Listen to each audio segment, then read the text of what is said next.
Get in the know. Non-stop Vikings talk. It's Purple Daily on Score North and ScoreNorth.com. Purple Daily, presented by Surly Brewing Company.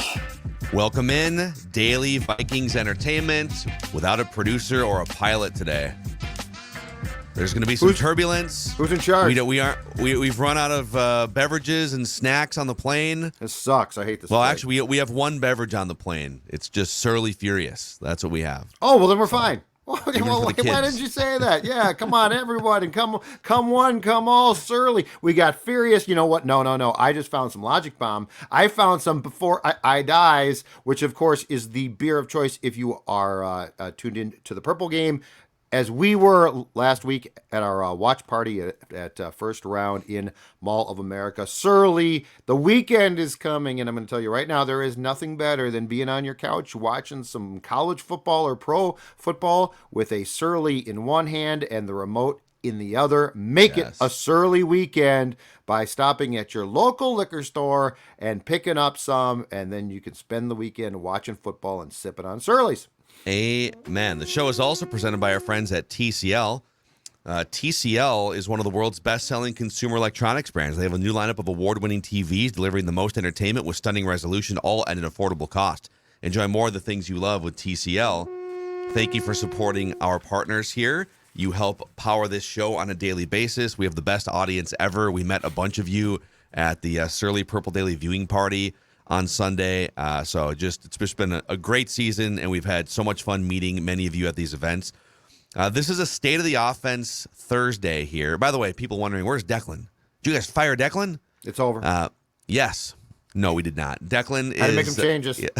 Score North is now two people. It has happened before. Score North is now two people. What's that? And now it's one. Sorry, it's just me. Purple Daily with Phil Mackey. Declan's actually speaking to some aspiring journalism, well, not aspiring journalism students. They are journalism students. They're aspiring to be professionals in the field of journalism. And so Declan's going to go show them how to create clickbait on Twitter and, give hot takes on Mondays or something. He'll badmouth tomorrow. Kirk. There's no question about it. Typical Declan, typical Score North. He'll badmouth Kirk Cousins. So we've got the State of the Offense categories here. Every single Thursday, we do a deep dive into what the Vikings offense looks like. So we'll start with the overall snapshot of where they sit in some key all-encompassing categories, and then I'll give you the four sort of subcategories of interest here. And I will debut a new segment with you that I think we should start doing every week going forward. We'll spring that on you later on here. You don't even know what it is. I don't. I have no idea. Mm-hmm.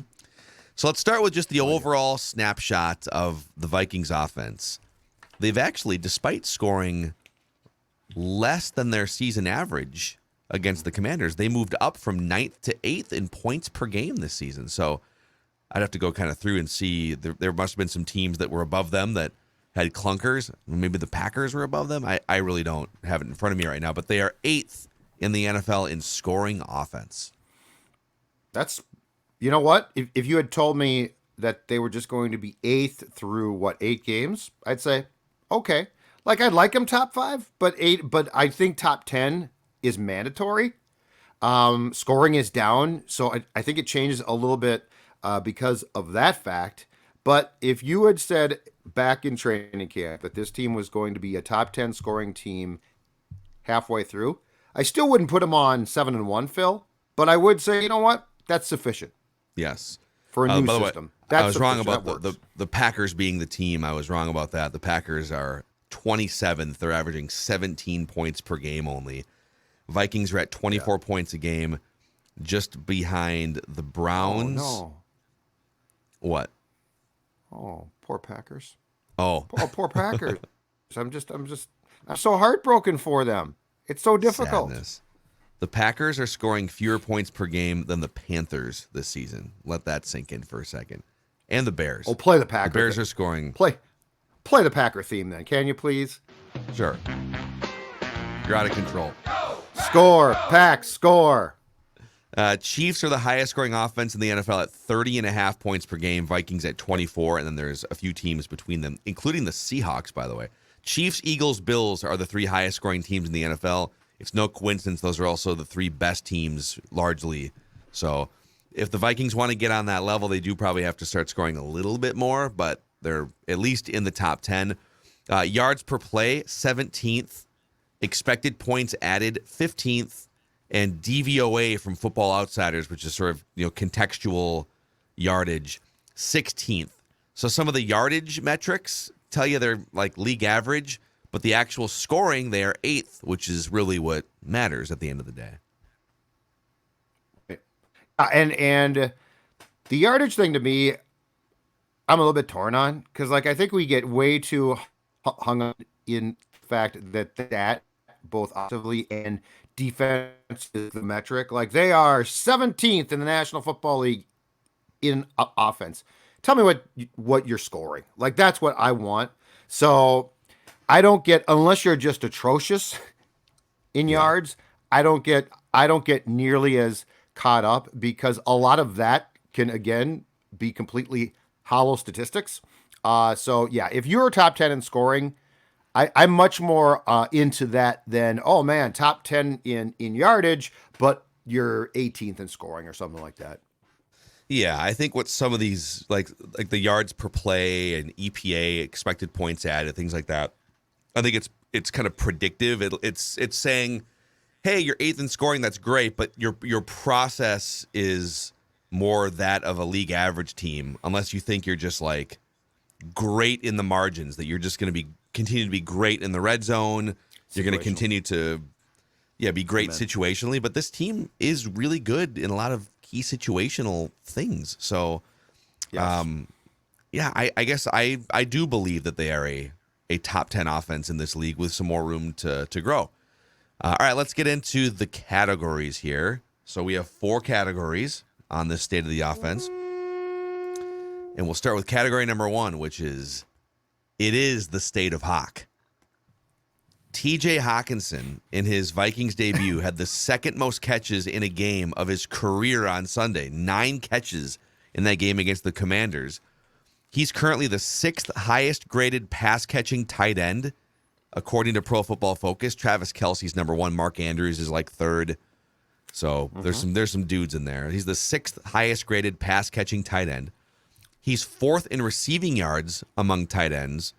He's number 1 in yards per catch among tight ends, and number 2 in yakety yak per catch among tight ends. Stat.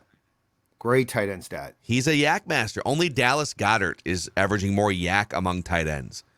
So a lot of different metrics pointing toward TJ Hockenson just being straight up one of the 5 best tight end pass catchers in the league so far this year.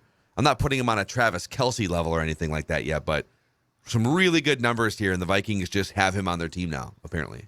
Okay. And when you step into your first game in season, 9 targets, 9 catches, that's really, and not 9 catches of, oh yeah, that was nice. 9 catches that really turned the game and changed it. Yes. And you know what else too? And this is a credit to Kwesi and O'Connell. They went out and got a guy in Hockenson who they knew would fit Kirk. This is the prototypical guy Kirk wants to throw to, and that's fine. That's great. That's awesome. And it now exploits, and this is going to be the key thing. And O'Connell discussed this, I think, on Monday or Wednesday. I think it was Wednesday. So if you are going to stop Jefferson, right? Too high shell. You're going too high shell, and you are going to stop Jefferson. Football. You're going to take away that threat. Guess what? The same room exists that was exploited against the Vikings when I thought that they were struggling a bit more, right? For intermediate passes that can't be covered. Mm-hmm. Or they can be by a linebacker, but Hawkinson's really good. So this is a matchup problem now that I think the Vikings hoped Irv Smith would create. He clearly didn't. He's hurt now. But so the Vikings have 8 games in now. They've got a guy who creates a matchup problem that simply 6 weeks in didn't exist really. Yes. Yeah, I continue to be just fascinated by him catching 9 passes and playing all but 6 snaps 4 days after he was traded for. So I don't know if he just didn't sleep all week. He just stayed up all night studying the playbook, or they did a great job game planning for him. according to a story that Seifert wrote, I think he recorded the plays into his phone and would listen back to them. Like he's or looks like an Iowa farm kid, but I mean, he clearly is football savvy. So like he did all of this work and worked with the backup quarterbacks and the tight ends coach. So like, I mean, that guy was prepared on 4 days. He had audio of the verbiage of the play calls. Yeah, he must have put them into his phone. He must have read them into his phone and then listened back to them. But I mean, if you articulate them, it's going to help you too. Or did he have Kirk do it? Hey, Kirk, can you just say these 53 plays into my phone here real quick? We'll just be here for a couple hours. I'm impressed. You know what? I'm impressed. The whole thing, including the fact that you got a division opponent to trade a very viable, good player to you in season, impresses me. Yeah, and I guess, you know, I've seen him play enough, and like I knew that he was a good tight end, but like just watching the way that he got open a couple times in that game, there is so much more meat on the bone with a better. This is the best quarterback he's played with since. I mean, he had Stafford for a year or two, but God, this guy's going from Jared Goff and whatever they're trying to do offensively in Detroit, which they've scored some points this season. But this, I feel like Kevin O'Connell and Kirk Cousins are going to be able to maximize TJ Hockenson, and they did in that first game. So he's been huge. Mm-hmm. Category number 2, Justin Jefferson. We're just going to keep it simple. It's called Justin Jefferson, or maybe the category is Justin Jefferson the best wide receiver in the NFL? And my executive summary for you is no. But he's close. He's definitely one of the 3 or 4 best receivers in the NFL. Mm-hmm. Tyreek Hill is hard to ignore this season. Some of it's scheme, but he's also just incredible. So let's start with Jefferson. He's currently 4th in targets. He's 5th in catches. He's 2nd in yards, and he's 5th in yards per route run. As far as guys that show up in those categories above him consistently, Tyreek Hill and Stephon Diggs for sure. And then Cooper Kupp is showing up in a couple of these too ahead of Justin Jefferson. So I think right now I would say that just based on the numbers for this season, I would say Tyreek Hill, Stephon Diggs, Cooper Kupp, and I would put Justin Jefferson as like maybe 4th for this season. I think he's one of the 4 best receivers. Yeah. Right. And then you could swap that 5th spot out for Jamar Chase or Jalen Waddle, or I guess Devontae Adams is having a decent season, but that's kind of what the landscape looks like among the top receivers right now. So there's 2 things about Jefferson that stand out right now to me. One is contested balls. He has to catch more of them. So like you're putting him top 5, which is very, very possible. And yet there's an area where I think that we have definitively seen, and Jefferson's talked about this, there is room for growth, right? That's impressive. The other thing is he's had at least 2 100-yard receiving games, including the Washington game, where it gets done, and I say, he had a decent day. Didn't catch some passes he should have. He had a decent day. And then I look at the box score, and I see a guy that caught 15 yards of passes. Yeah. And so the encouraging thing to me is I still expect more, and I think that there is more, and I think Jefferson and O'Connell expect more, but yet the statistics and the performance is really damn good. So that's the impressive thing. So I kind of figured that we would get into a contested catch discussion here. So I did look these numbers up before the show too, for some context. Yep. That's right. I knew you were going to bring up contested catches. And it was necessary after Sunday. Mm-hmm. So a couple things on this, because, you know, we watch these games in a vacuum and then watch Red Zone and stuff. You don't get to watch like 3 hours of every game necessarily. So he has 7 contested catches so far this season. He's been targeted on 14 contested attempts. So he's batting about 500 on those. How does that compare to the rest of the league? Well, those 7 contested catches are tied for 14th. Mike Williams has the most with 11. So there's not like a guy roaming out there with 20 contested catches. Michael Pittman Jr. has 10. Cortland Sutton, Mike Evans, DK Metcalf all have 9. Michael Thomas, even though he's missed games, has 8 contested catches, along with T. Higgins, A.J. Brown, and Devontae Adams. So some big bodies in there. Tyreek Hill has 8 contested catches. And a lot of these guys are like Cortland Sutton is 9 for 24 on contested catches. So he's batting, 37%. Jefferson's at 50%. Tyreek Hill has caught 62% of his contested catches. So I wouldn't say he's too far out of line. I agree. There's probably 2 or 3 in there specifically. It's not like there's 10 out there, but there's probably 2 or 3. And so here's the other one that's interesting. Jefferson, when targeted, there's been 3 interceptions on passes targeting Justin Jefferson this year. Mm-hmm. And Stephon Diggs, for instance, has 0 interceptions when targeted this year. Now, Cooper Kupp has 4, and Tyreek Hill has 2. So, again, we're not talking, oh, my God, he's been picked off 7 times and Diggs has none. These are thin margins, but end of the first half against the Commanders. That's a 50-50 ball. Catching it is the goal. Not having it be intercepted is the second goal. And you had the worst-case scenario there. So I would say there's not like a ton of room for contested catch improvement relative to his peers, but there's like 2 or 3 in the margins that have been big for them. And I would say the end of the first half against the Commanders, and then I would say I don't know if this was a contested catch, but it was an interception.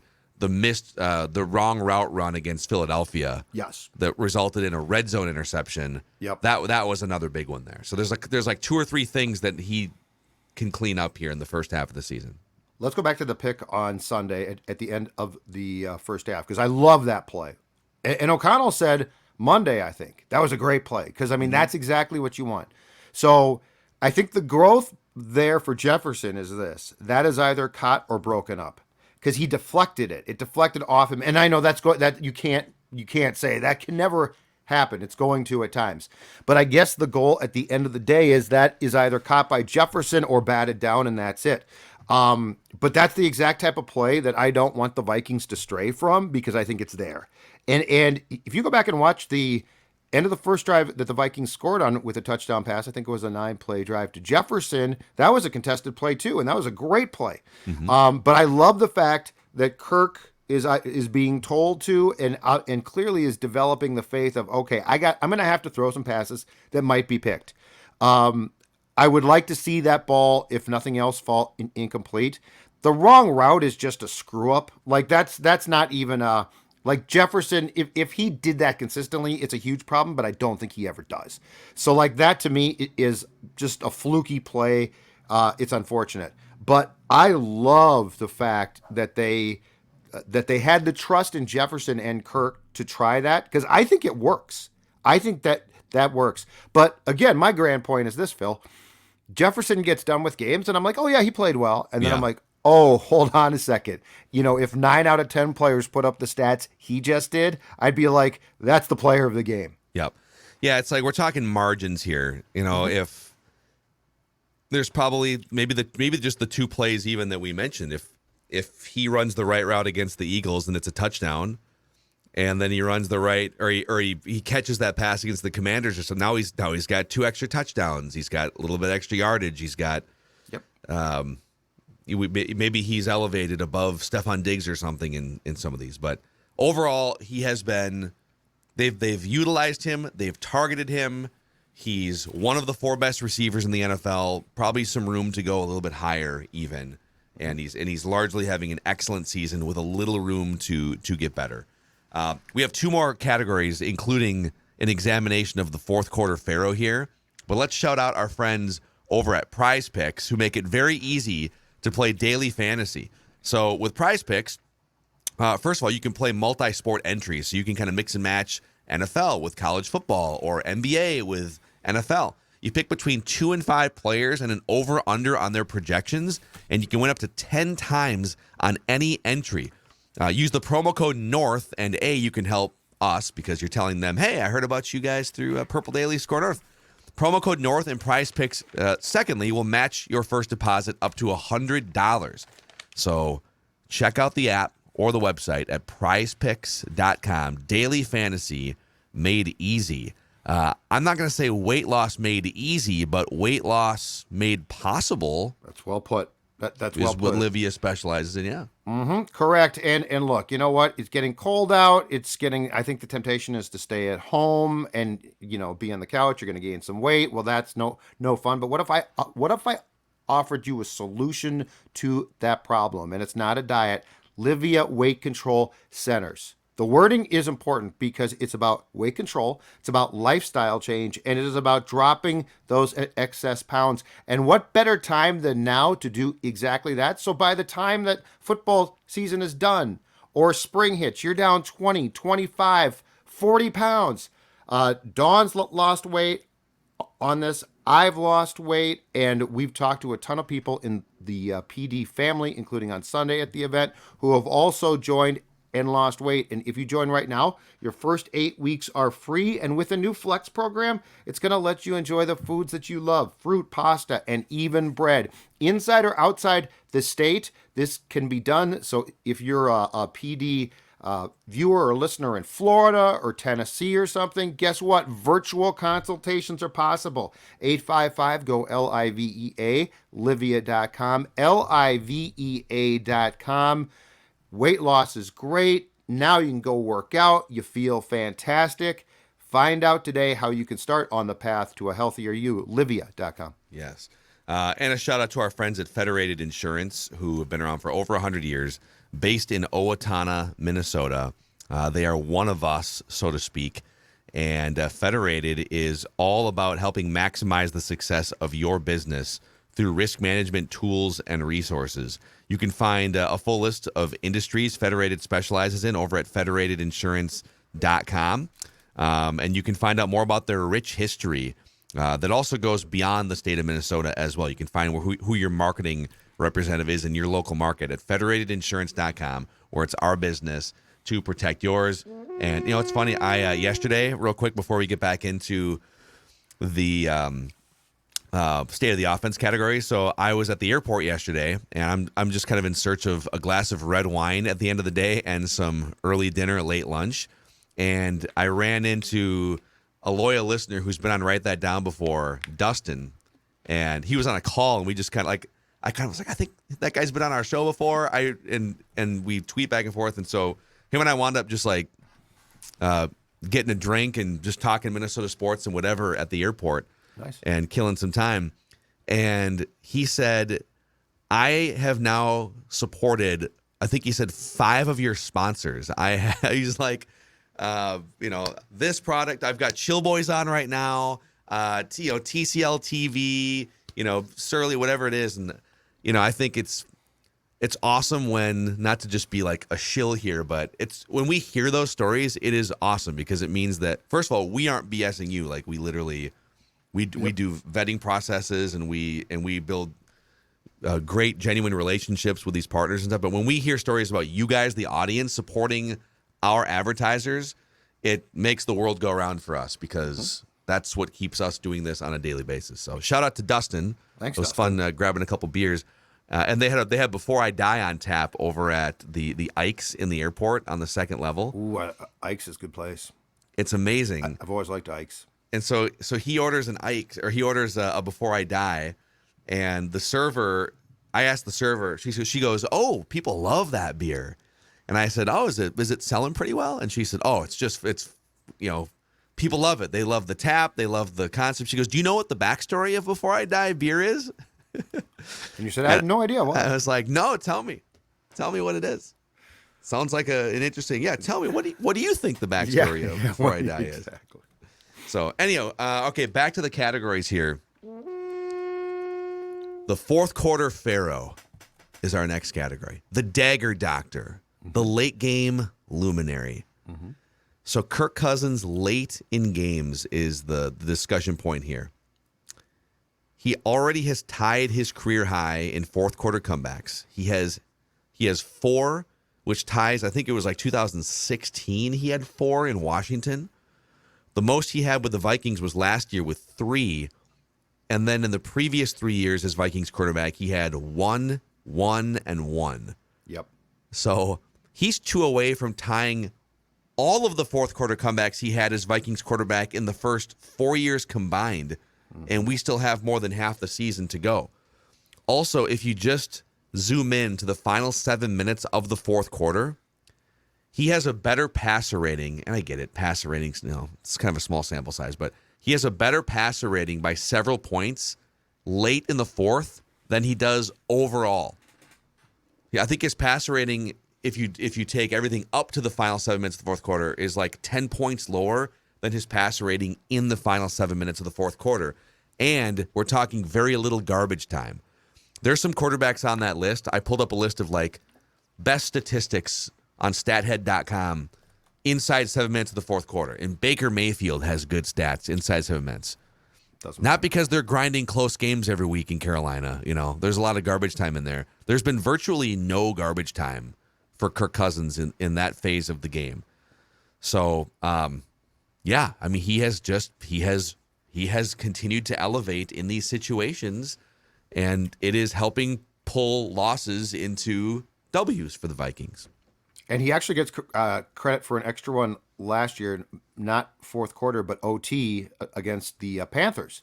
So, like, he has basically led now 8 late game drives in the last two years after being what I think is fair to say from 2018 to 2020 inept there. Yeah. And yeah, it's interesting that it started last year, right? Because like if it was all this year, I mean, he's clearly more confident and he's clearly emboldened by O'Connell. It's interesting that it started last year as well when things weren't going as well.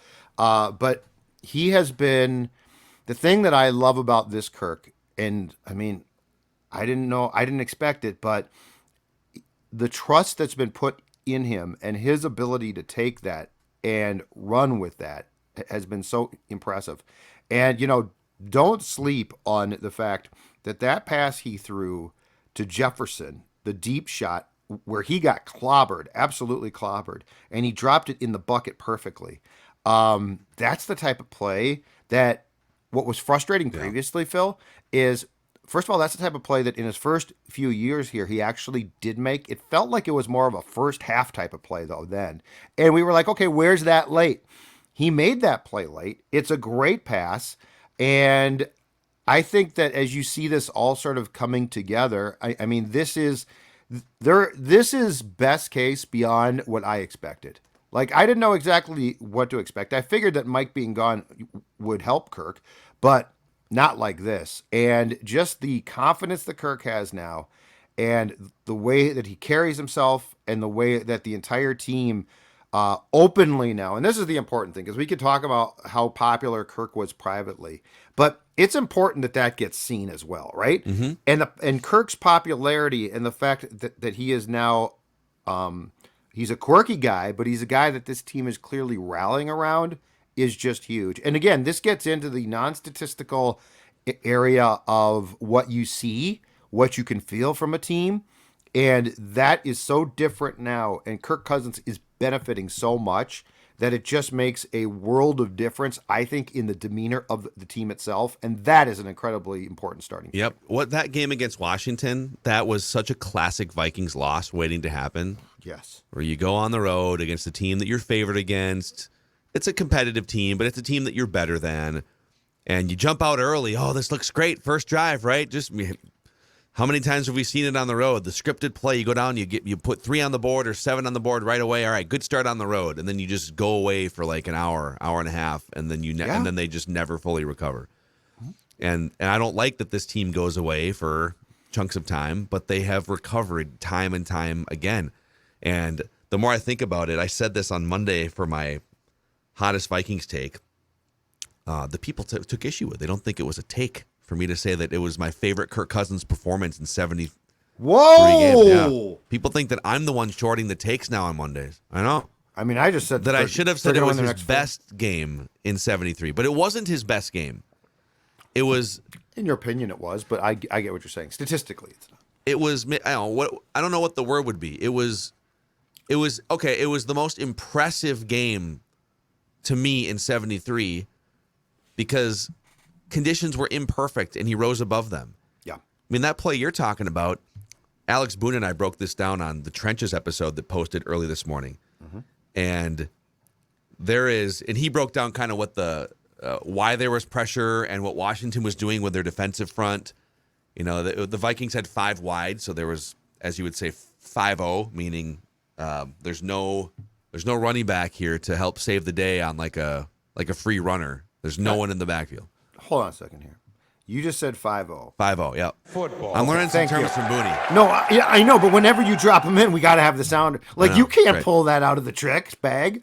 You It's pull that great. out of the bag. It's great. He asked me off the microphones, he goes, I had someone ask me, a football player friend of mine, does Mackey, does he ask dumb questions because he's an idiot? And Boone's like, no, I think he's just, and by the way, a dumb question from a NFL offensive lineman can literally be like, what does that mean? Well, yeah, and you're asking what guys should do sometimes, because I am, I'm too. speaking on behalf of fans who aren't in NFL huddles on a regular basis. And we don't, I think that we get the sport, but like to insinuate that we get interior offensive line play would be a complete lie. Correct. And that's why it's fun to have, a 10-year NFL veteran 100%. explaining this on a regular basis. But Yes. anyhow, Ed Ingram got out over his skis again on that play, lost leverage, if you will. Football. Okay. And a rusher came free, basically. I mean, there was a little resistance, but we looked at that play, and I said, you know what, Booney? Ingram may have gotten smoked, leading to Kirk Cousins having to wear a flak jacket for the rest of the year and missing a play, but he didn't hold. Maybe he should have held so that Kirk didn't get demolished, but if he would have held on that play, boom, you pull a 50-yard reception back. But anyways, for Kirk to stand in there, you're down double digits in the fourth. You're on the road. They're mocking you. That defensive front is getting pressure on every other drop back. You're about to get smoked, and he just puts that ball right in stride for Justin Jefferson. Yep. I don't care what his stats were.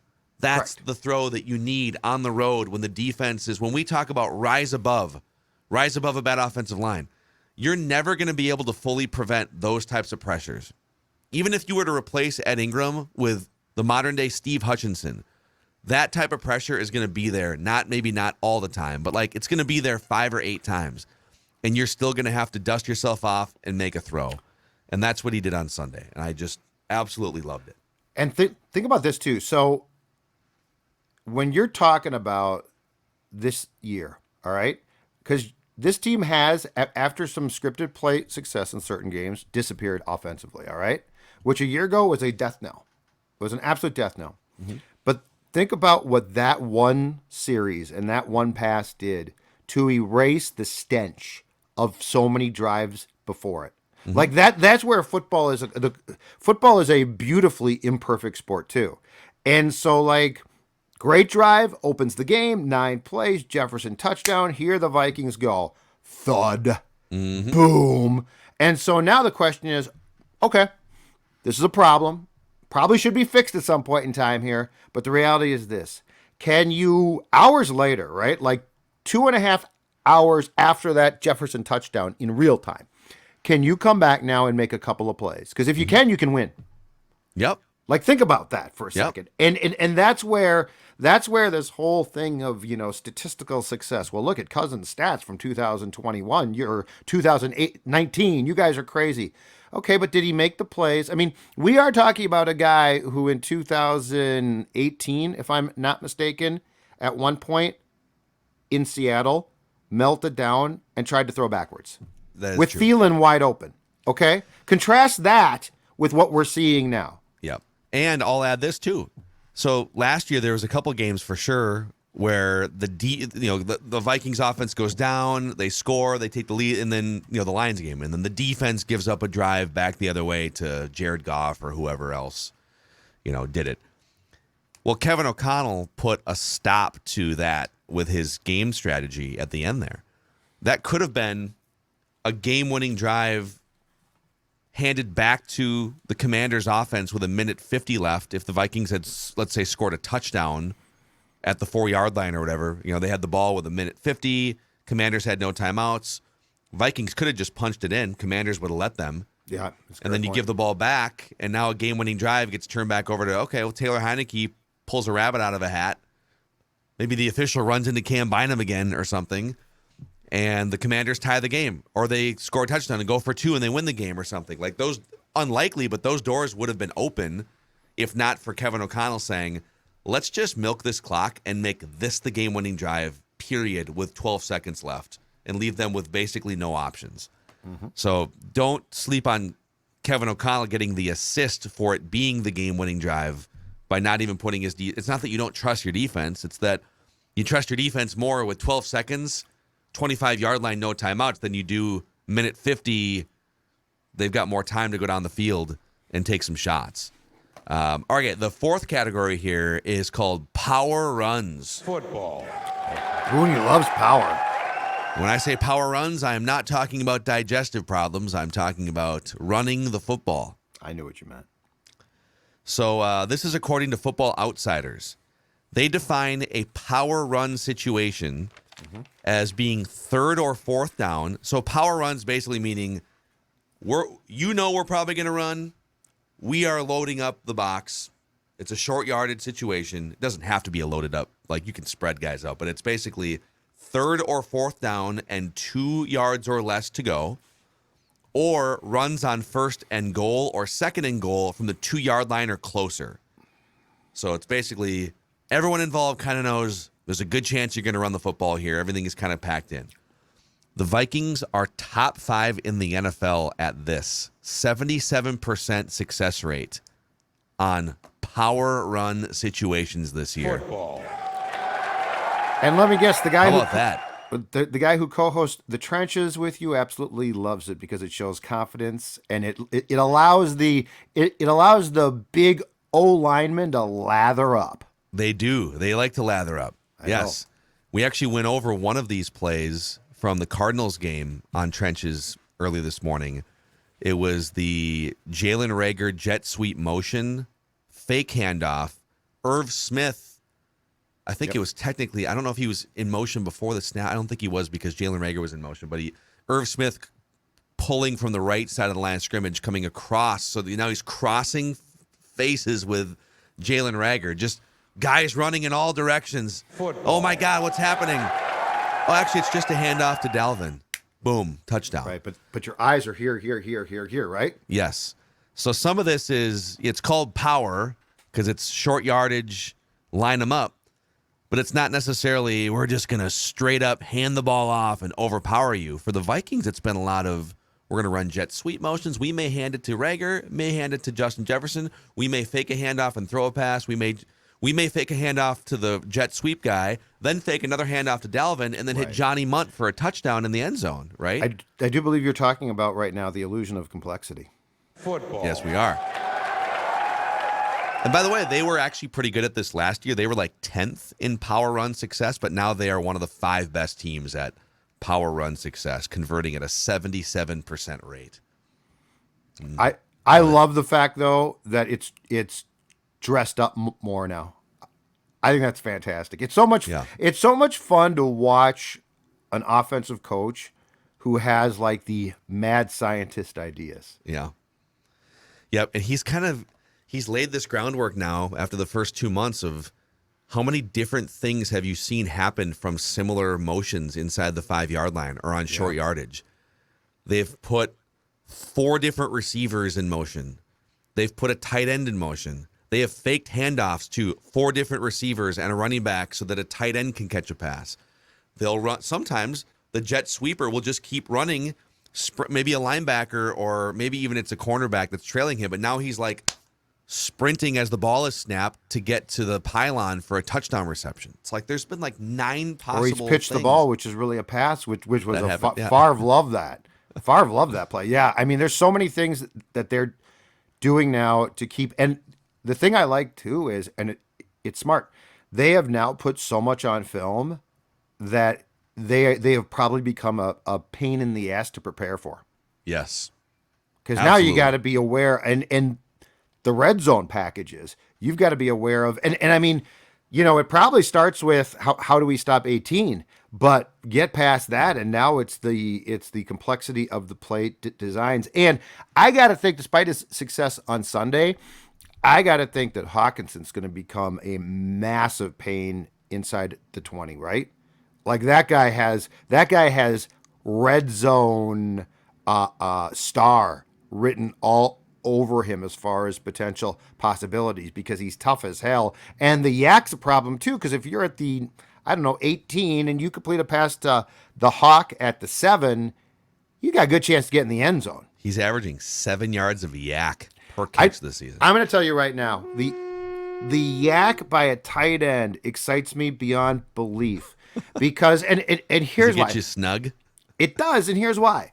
Because the Vikings have definitely had some very good tight ends who could get yak. Rudolph maybe at the start could, but I mean, if you recall, by the end, part of the problem was it wasn't that Kyle couldn't catch. He caught a lot of passes, but he basically wouldn't get yak. He would get tackled immediately, like he didn't tripped up by the hash mark. Exactly. No, sounds bad, but you're not kidding. But with the Hawk, watch him, man. He plants his foot, and he is not going to necessarily pull away. So it's not like a guy tries to tackle him and now he's gone. But he plants his foot, makes the first move, and gets yak. And he's probably going to get caught at some point. But let's just say that's 15 yards downfield. Okay, that's 15 more yards. Yeah. So the yak here from a tight end really, really intrigues me, excites me, and I think could become absolutely key. Yep, it's been there's so many possibilities here too now with TJ Hockenson. So there's your state of the offense categories. If you guys ever have questions or things you want us to dig into, just send us a message through the Score North app, the feedback tab, or tweet me. It's always fun I like when people assign projects like, could you find this? I'm like, I don't know, but we'll go on we'll pour a Surly or a glass of red wine on a Wednesday night and see what we can come up with for these Thursday episodes. All right, I want to unveil a new segment with you here. It's called Who Are the Vikings Going to Play in the Playoffs if the playoffs started today? Okay. I think we should do this weekly until the season is over here. And it's going to be presented by our friends over at Nutrisource, the official dog food, Mackey Judd and Purple Daily. So our dogs love the Nutrisource chicken and rice food. They love the training treats, Maya and Stella. And they are all about that gut and digestion health that you really want and need for your dog. So you get those Tootsie Roll poops on a regular basis, Judd. So important. And you know, your dog is young and vibrant, and Stell's is about 12 now, so she's getting up there a bit. But you know what? Since she started on the Nutrisource meals and treats, she is she's acting like she's young again, running around, feeling great. There she is. Shortly after coming inside, I believe, during the summer, and she was rewarded with her training rewards treats. She loves them, but the point is, the dog loves the food, and most importantly for us, it also makes the dog healthy and happy, and that's where Nutrisource is the key to your dog's life.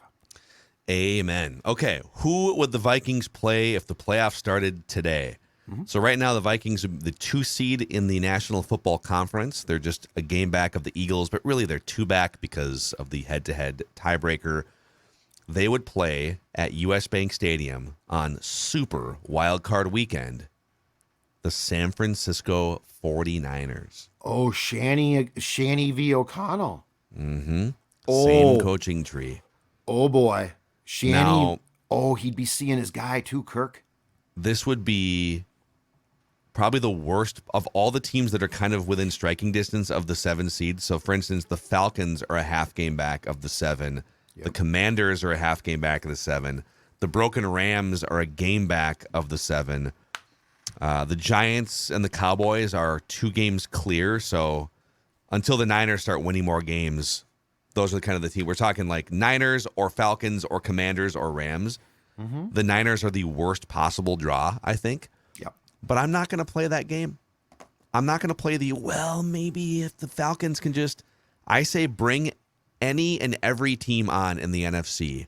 I want to see what the Vikings look like against the best. You're going to have to beat the best at some point if you want to win a Super Bowl. And you got them at home. So if you can play them at home, yes, San Fran wouldn't be the ideal draw, but that's a big difference from traveling there. Big difference. Absolutely. So the Giants are the Giants a game behind the Vikings now? Yes, the Giants are 6-2. I'll add another team in here too because the Buccaneers and the Falcons are tied record-wise, but right now the Buccaneers have a head-to-head win tiebreaker. So the Buccaneers are only a half game back of the 7 seed if they were in that wild card slot. So you could, if this shakes out the right way or the wrong way, whatever, you could face either the Niners. I think the Niners are going to wind up overtaking the Seahawks, so you could put the Seahawks in this category. Or there's a fairly decent chance you could face Tom Brady and the Buccaneers as a 7 seed coming into US Bank Stadium.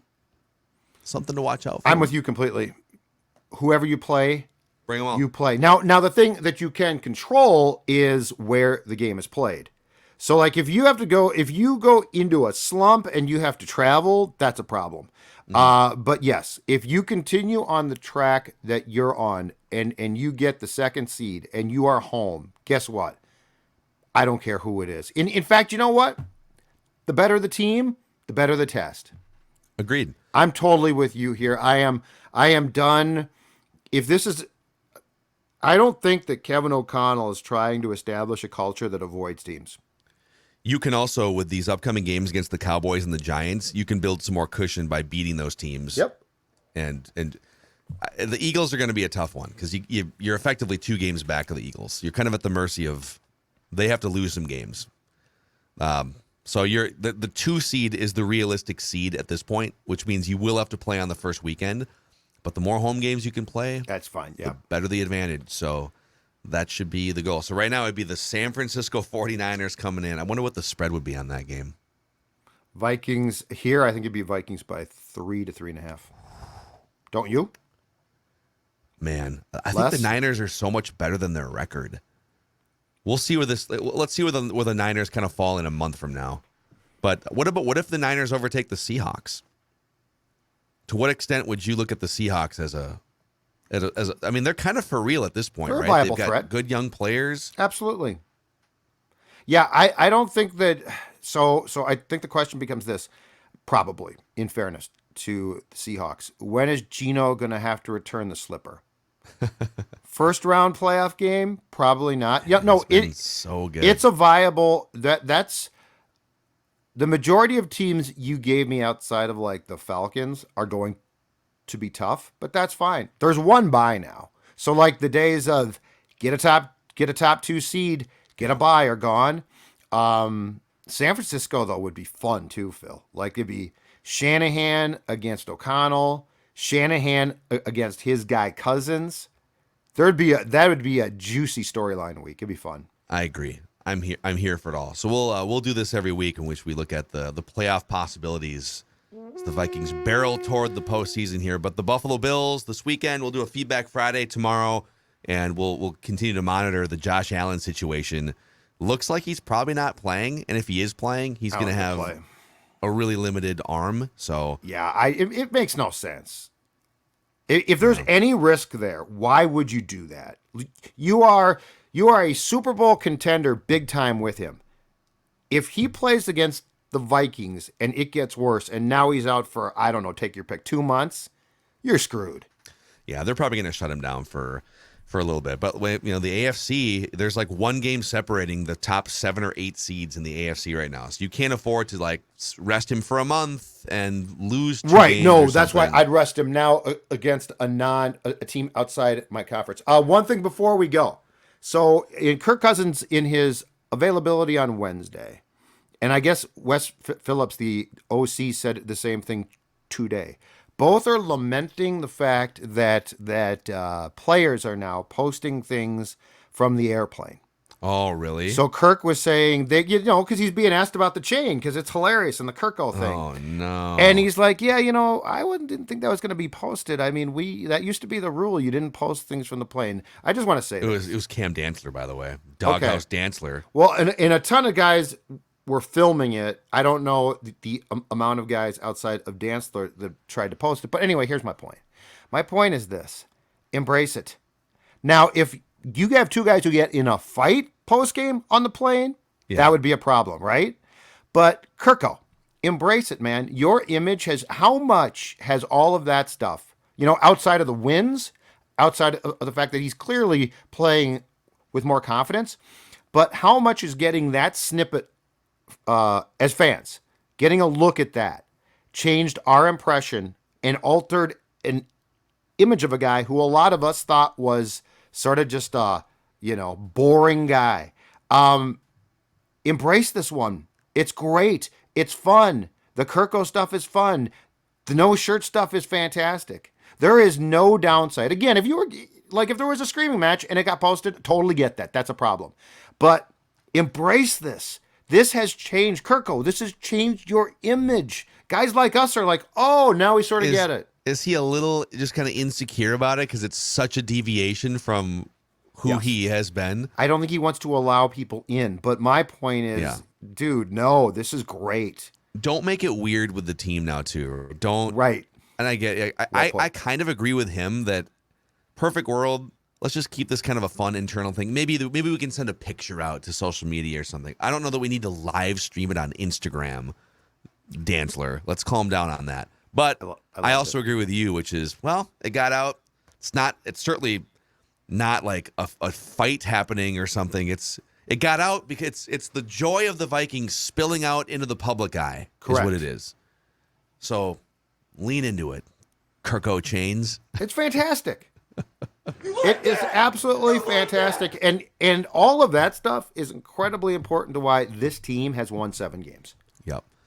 Amen. Yeah, don't make it weird now, okay? Don't make it weird. Yeah, you are an icon in the... Take your shirt off again. Don't take your pants off ever, but take your shirt off again. It's fun. All right, that is a wrap on this episode of Purple Daily Vikings Entertainment, where we just want the Vikings to win a damn Super Bowl before we die. We'll see you on a Feedback Friday tomorrow.